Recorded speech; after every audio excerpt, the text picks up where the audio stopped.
Puji nama Tuhan. Hari ini kita akan merenungkan firman Tuhan yang saya mau beri tema mengingat segala kebaikan Tuhan. Di dalam Mazmur 136 ayat 1, firman Tuhan berkata, "Bersyukurlah kepada Tuhan sebab Ia baik, bahwasannya untuk selama-lamanya kasih setianya." Sebagai anak Tuhan, sebagai umat Tuhan, Allah mengajarkan kepada kita untuk terus bersyukur dan mengingat segala kebaikan Tuhan yang terus dinyatakan di dalam setiap kehidupan kita. Mengakhiri tahun 2020, Tuhan ingin membawa kita untuk kita mengingat kebaikan Tuhan sepanjang tahun yang kita sudah lewati.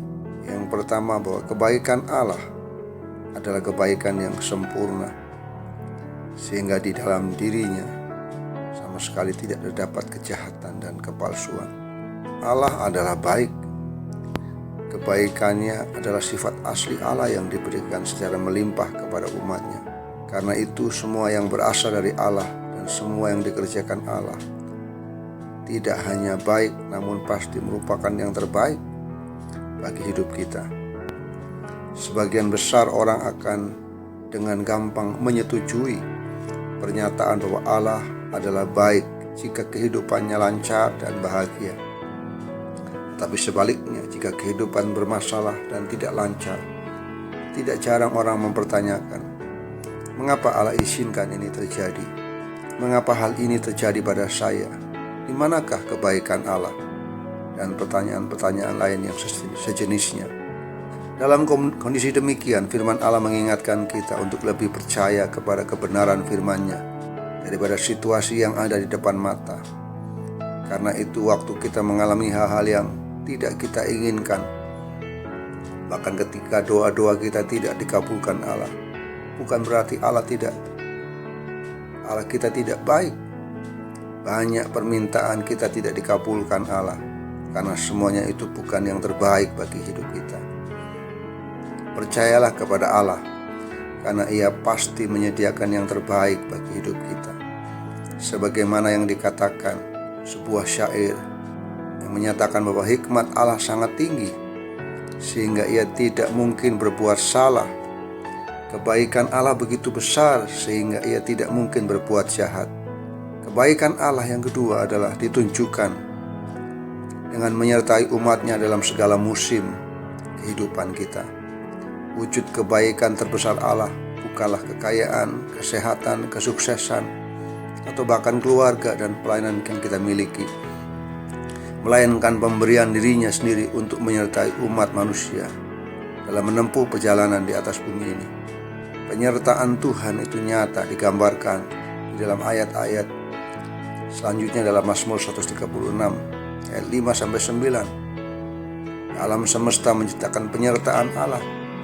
Setiap kali kita membuka mata kita akan melihat ciptaan Allah berupa langit, bumi, dan air, bulan, matahari, dan bintang-bintang. Dan semua ciptaan itu mengingatkan kita bahwa di baliknya ada Allah. Karena itu keberadaan alam semesta mengingatkan kita akan keberadaan Allah yang memberi dirinya untuk berjalan bersama kita di atas bumi ini. Ayat 10-15, Allah menyertai umatnya yang sedang mengalami penderitaan. Teks Alkitab menceritakan kondisi bangsa Israel yang sedang menderita sebagai budak di tanah Mesir. Dan saat itu Allah telah mengingat umatnya yang menderita. Allah bahkan turun tangan membela dan membebaskan mereka dari perbudakan. Dan saat kita juga menderita, jangan pernah mengira Allah sudah melupakan kita. Justru saat-saat seperti itulah kita paling peka dapat merasakan kehadiran dan pertolongan Allah di dalam setiap kehidupan kita. Ayat 16-22, Allah menyertai umatnya dalam segala musim kehidupan. Alkitab menceritakan Allah menyertai bangsa Israel yang mengembara selama 40 tahun di padang gurun sebelum memasuki negeri Kanaan. Allah hadir di tengah-tengah umatnya melalui tiang awan dan tiang api, menghalau semua musuh dan menyediakan segala kebutuhan mereka.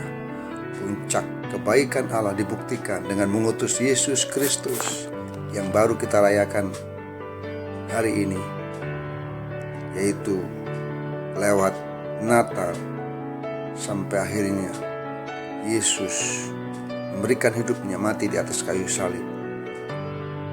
Itulah kebaikannya yang harus terus kita jadikan dasar untuk kita tetap bersyukur dan terus memuji Tuhan. Mari kita mau berkata, bersyukurlah kepada Tuhan sebab Ia baik, bahwasanya untuk selama-lamanya kasih setianya.